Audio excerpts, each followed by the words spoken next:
ನಮಸ್ಕಾರ. ನಿಮ್ಮ workout correct ಇದ್ದರೂ ನಿಮ್ಮದು ಬೆಲ್ಲಿ ಫ್ಯಾಟ್ ಹೋಗ್ತಾ ಇರಲ್ಲ. ಯಾಕಂದರೆ ನಿಮ್ಮ ಬಾಡಿ ಲೇಸಿ ಅಲ್ಲ, ನಿಮ್ಮ ಹಾರ್ಮೋನ್ಸ್ ಕಂಪ್ಲೀಟಾಗಿ ಕನ್ಫ್ಯೂಸ್ಡ್ ಆಗಿದೆ.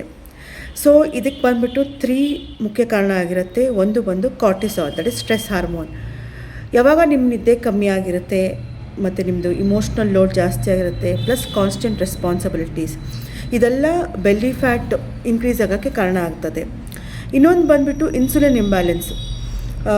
ತುಂಬ ಫ್ರೀಕ್ವೆಂಟಾಗಿ ಸ್ನ್ಯಾಕಿಂಗ್ ಮಾಡೋದು, ಕಂಟಿನ್ಯೂಸ್ ಆಗಿ ತಿಂತಾನೆ ಇರೋದು, ಅಥವಾ ತುಂಬ ಶುಗರಿ ಟೀ ಕುಡಿಯೋದು, ಮತ್ತು ಇರೆಗ್ಯುಲರ್ ಈಟಿಂಗ್ ಟೈಮಿಂಗ್ಸ್, ಅಂದರೆ ನೀವು ಕರೆಕ್ಟಾಗಿ ಟೈಮಿಗೆ ಊಟ ಮಾಡಲ್ಲ, any time you can be eating food, ಅಂಥ ಸಮಯದಲ್ಲಿ ನಿಮಗೆ ಇನ್ಸುಲಿನ್ ಇಂಬ್ಯಾಲೆನ್ಸ್ ಆಗುತ್ತೆ.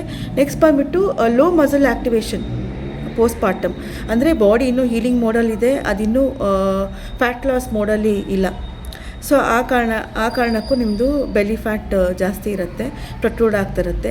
ನಿಮಗೆ ಸ್ಟ್ರೆಸ್ ತುಂಬ ಇದೆಯಾ? ಹಾಗಾದರೆ ನೀವು ಕಮೆಂಟ್ ಮಾಡಿ ಸ್ಟ್ರೆಸ್ ಅಂತ.